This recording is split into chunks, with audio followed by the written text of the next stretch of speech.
If you want to combine data in Google Sheets that's split across multiple columns, like a first name and a last name, don't waste your time doing it by hand. Google has a formula to speed it up. I'll show you. So in this example, I've got my first name and my last name, and in the third field, we're going to combine them. So in that third field, I'll type equals concatenate, which is a long word. Then I'll select the first name, put a comma, and then select the last name. Now the issue though, is that we need a space in the middle of the name. Looks a little bit weird right now. So I'll update the formula. And so after the first name, I'm going to put a comma and then add a space in quotations. So concatenate the first name, put a space, and then add the last name.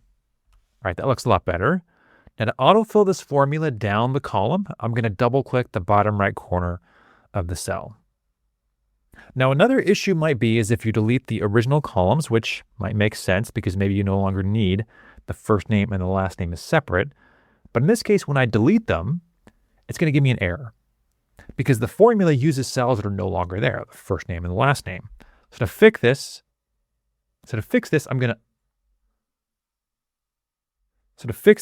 to undo what I did using Control Z, and I'm going to copy the full name, the full field, and then go to Edit, Paste Special, and paste them only as values to remove those formulas.